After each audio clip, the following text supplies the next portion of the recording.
हम हमारी लाइफ में अननोइंगली कुछ ऐसे डिसीजंस लेते हैं या तो कुछ हमारी ऐसी हैबिट्स होती है ना जो हमें पता नहीं होती, बट वो कहीं ना कहीं हमारी पर्सनालिटी रुइन करती है।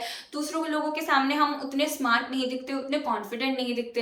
And these all habits are because of either हमारी थिंकिंग एक पर्टिकुलर टाइप की होती है इसलिए, या तो हमारी अपब्रिंगिंग ऐसी होती है इसलिए। सो ये कुछ कॉमन ऐसी मिस्टेक्स तो नहीं कहूँगी, बट हैबिट्स है जो मैंने अपने आसपास देखी है, या तो मेरे में भी मैंने भी पहले अपने में नोटिस की थी कि हाँ ये ऐसी कुछ हैबिट्स है जो मुझे खुद को चेंज करनी चाहिए।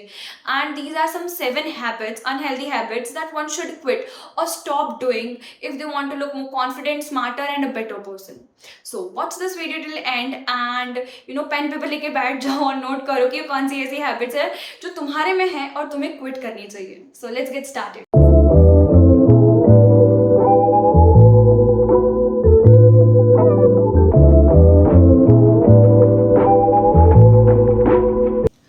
Point is needing second opinion for every decisions. Now हम हमारे लाइफ में ना दो टाइप के डिसीजंस बनाते हैं, एक स्मॉल एंड एक बिग। बिग लाइफ डिसीजंस वो होते हैं जिसमें हमें खर्चा करना होता है ज़्यादा, जैसे कोई नया फ़ोन लेना है या तो कोई एक्सपेंस करना है, जिसमें मतलब अगर हम किसी का ओपिनियन लेंगे ना तो हमारी लाइफ काफ़ी बेटर हो जाएगी, या तो जो प्रोडक्ट और सर्विस हम ले रहे हैं उसमें हमें हेल्पफुल रहेगा या हमें अच्छी नॉलेज मिलेगी, बिकॉज इट्स अ एक्सपेंस। सो हम 2-3 लोगों से पूछेंगे तो वो हमारे लिए बेटर रहेगा। Now the first is that is small decisions. उसके लिए हमें किसी से ओपिनियन लेने की ज़रूरत नहीं है। जैसे कहीं बाहर जाना है तो कहाँ जाना है, क्या खाना है, कौन से कपड़े पहनने हैं, और कोई अपीयरेंस में चेंज लाना है हमें हमारे, तो अगर कौन सी हेयर स्टाइल करवानी है या कौन सी नहीं, और एल्स व्हाट टू पोस्ट, और एल्स ऐसी कोई भी चीज़, कौन सा म्यूज़िक बजाऊँ मैं। या तो तुम कभी नोटिस करना कि कोई ग्रुप में बैठे हो तो अ लॉट ऑफ टाइम्स ऐसा होता है कि बहुत सारे लोगों के कोई ओपिनियन ही नहीं होते। हाँ ठीक है, तुम जो बोल रहे हो वही कर लेते हैं। जब तुम्हारे कोई डिसीजंस नहीं होती है तो कोई ओपिनियन नहीं होते ना, तो जब तुम कॉन्स्टेंटली ये पर्टिकुलर चीज़ करते हो तो जो भी ग्रुप है सामने वाले इंसान को ऐसा लगेगा कि you don't have your own opinion. Over explaining your self. मैंने ना एक रील में ये चीज़ देखी थी और मुझे बहुत सही लगी थी जब मैंने ये सुनी थी, that just say no. Over explain करने की ज़रूरत नहीं है। मतलब बहुत टाइम ना हम लोग लोगों को एक्सप्लेन करते रहते कि यार मेरी गलती नहीं थी, इसने ऐसा किया, उसने वैसा किया, but you don't need to over explain to a lot of people. तुम्हारे आसपास वाले लोग हैं वो तुम्हें बहुत अच्छे से जानते हैं फर्स्टली कि तुम ऐसे इंसान नहीं हो, तो तुमने ये चीज़ की ही नहीं होगी। Like my friend knows me, right, उसको तो पता ही होगा कि भाई मैंने ये चीज़ तो मैं कर ही नहीं सकती, सो मुझे उसको ओवर एक्सप्लेन करने की कोई ज़रूरत ही नहीं होगी। And whereas if some XYZ person is there, तो मैं उसको ओवर एक्सप्लेन क्यों करूँ। मैं सिर्फ इतना ही बोल सकती हूँ ना कि नहीं भाई मैंने गलती नहीं की थी, या तो यहाँ मेरी फॉल्ट नहीं थी, या तो मैंने ये पर्टिकुलर चीज़ नहीं की थी, or else I'll just say simply no. Rewatching your comfort series rather than completing your to-do list. So मैंने दो टाइप के लोग देखे अपनी लाइफ में जिनको मूवीज़ और सीरीज़ बहुत पसंद है। सो फर्स्ट ऐसे लोग होते हैं जिसने अपनी फेवरेट सीरीज़ या तो जो भी नेटफ्लिक्स पे नई सीरीज़ आई होगी या तो अमेजोन पे नई सीरीज़ आई होगी ना, देख ही ली होगी अपने लाइफ में। बट जब मैं उनकी पर्सनल लाइफ में देखती हूँ ना, they have achieve their goals, they have completed their work, they have done every single thing. And कभी कभी तो मैं भी क्वेश्चन करने लग जाती हूँ कि भाई ये इतनी सारी चीज़ें एक साथ कैसे करता है। And on the other hand I have also seen people जो पूरा दिन सिर्फ सीरीज़ मूवीज़ वही सब देखते रहेंगे। उन्होंने दुनिया जहाँ की सीरीज़ और मूवीज़ देखी होगी, बट लाइफ में उन्होंने क्या किया होगा, कुछ नहीं। दे हैव नो नॉलेज और they don't have even completed any thing in their life, और दे हैव डन प्रोडक्टिव उन्होंने अपनी लाइफ में कुछ नहीं किया होगा। So I have seen this such kind of people and that's why I am saying this कि जो मैं भी देखती हूँ अपनी कम्फी मूवीज़ या तो कोई सीरीज़ आती है मुझे भी देखना पसंद है, मैं रीवॉच भी करती हूँ, but not at a cost of my to do list और माई वर्क। तुम्हारा वर्क तुम्हारी प्रायोरिटी होनी चाहिए। मतलब ऐसा होना चाहिए कि हाँ ठीक है मैं ये एपिसोड तभी देखूंगी जब मैं आज का काम खत्म कर लूँ। You make a list, complete it and then watch half an hour, 1 घंटे का जो भी एपिसोड होता है, फिर तुम उसके बाद देखो। तुम्हारे वर्क के कॉस्ट पे कोई भी और चीज़ नहीं होनी चाहिए। Work should be your priority. Skipping hard conversation और हार्ड फेज। हम सबके लाइफ में डिफ़िकल्ट टाइम आता है, हार्ड फेज आता है।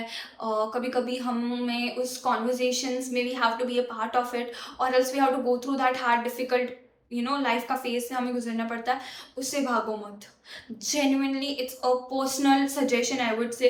किसी भी डिफिकल्ट सिचुएशन से या फेज से भागो मत। रोना है तो रो लो, गुस्सा है तो गुस्सा कर लो, खुद पे ऑब्वियसली, किसी और पे नहीं, but don't run from that situation.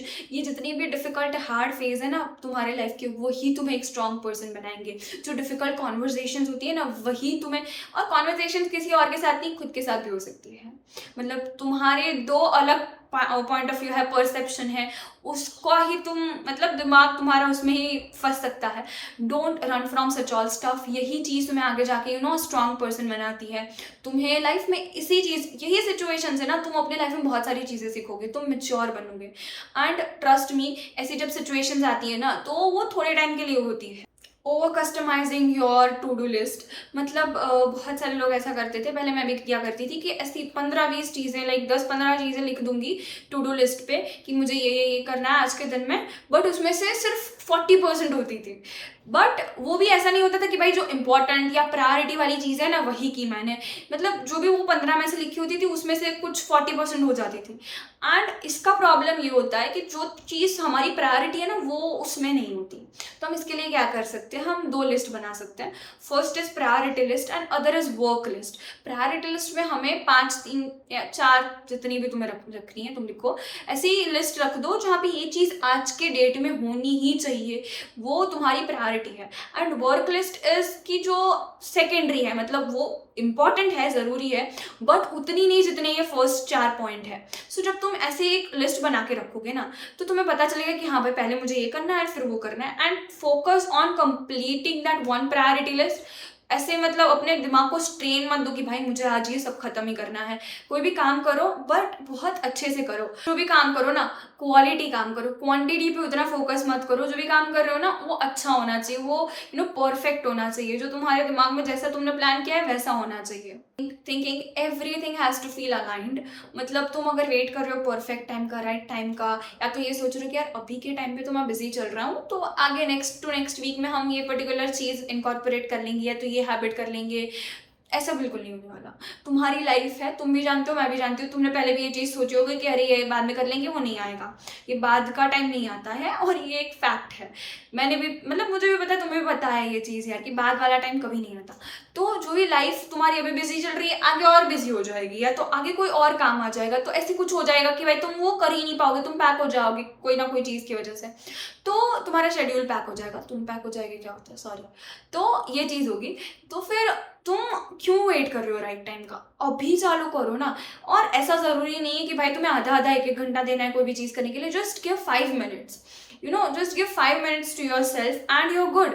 Not accepting your mistakes. मैंने बहुत लोगों को देखा है कि वो अपनी गलती एक्सेप्ट नहीं करते। मतलब अगर कोई ग्रुप है या कहीं पे कोई कॉन्वर्सेशन चल रही है या तो कोई बात चल रही है, तो दे विल नेवर एक्सेप्ट कि भाई उनकी गलती थी। वो किसी न किसी और पे डाल देंगे कि हाँ इसकी वजह से लेट हो गया या तो इसकी वजह से हमने ये कर दिया। Just accept your mistake and this is not saying in a informal way. तुम्हारे दोस्तों के सामने इट्स कम्प्लीटली फाइन, बट जब तुम कॉर्पोरेट में जाते हो, जब तुम अपना प्रोफेशनल तुम अपने लाइफ में आगे बढ़ते हो ना, तब इट इज़ वेरी इंपॉर्टेंट। और वो तभी होगा जब तुम अपने पर्सनल लाइफ में तुम लोगों के सामने ये चीज़ करोगे या तुम एक्सेप्ट करोगे, हाँ it's okay, it's my fault, हम मेरी गलती थी इसलिए हम लेट हो गए, या तो मेरी गलती थी इसलिए डॉक्यूमेंट मैंने नहीं भेजा था, मैंने ध्यान से नहीं देखा था। मैंने एक्सेप्ट योर मिस्टेक्स ना, लोगों को लगता है कि हाँ ठीक है, this is an honest person. और जब तुम किसी और पे डालते रहते हो ना मिस्टेक, तो वो लोगों के नज़र में तुम्हें बुरा दिखाता है कि हाँ ये तो भाई ये तो गलती है। एंड जो इंसान पर तुम डाल रहे हो उसको तो पता ही है कि भाई गलती तुम्हारी है, तो उसके सामने भी तुम्हारी इमेज कहीं ना कहीं खराब होती है। So accept your mistake when it is your mistake. These are some habits जो हमें अंडर कॉन्फिडेंट या तो स्मार्ट इनफ फील नहीं करवाती है, या तो इसकी वजह से ना हमें कहीं ना कहीं ऐसा लगता है कि यार हम कहीं वीक तो नहीं है, या तो हम कहीं पीछे तो नहीं रह रहे हैं, या तो लोग उतने मतलब हमारी बातें क्यों नहीं सुन रहे, या तो हम उतने अट्रैक्टिव क्यों नहीं लग रहे। बिकॉज मोस्टली हमारे लुक्स को लेके लोग हमें नहीं जज करते, हमारे बिहेवियर को लेके जज करते हैं। हम खुद को कैसे मेंटेन करते हैं, तो हम खुद के साथ कैसा बिहेव करते हैं जब हमारे आसपास लोग हैं। अगर हम खुद को इंपॉर्टेंस देते हैं, हम खुद को रिस्पेक्ट करते हैं, हम खुद से प्यार करते हैं, हम खुद की परवाह करते हैं ना, तो लोग भी ये चीज़ करने लगेंगे। सो इट्स इम्पॉर्टेंट कि तुम अपना ध्यान रखो, तुम अपने आप को कैसा बेटर बना सकते हो अपने लाइफ में, उस पर फोकस करो। बाकी के लोग फिर तुम्हें देख के तुमसे इम्प्रेस हो ही जाएंगे। First you need to be impressed with yourself. So, if you like this video, then do like, share and subscribe to the channel and know that I believe in you. Now it's your turn. See you in the next one.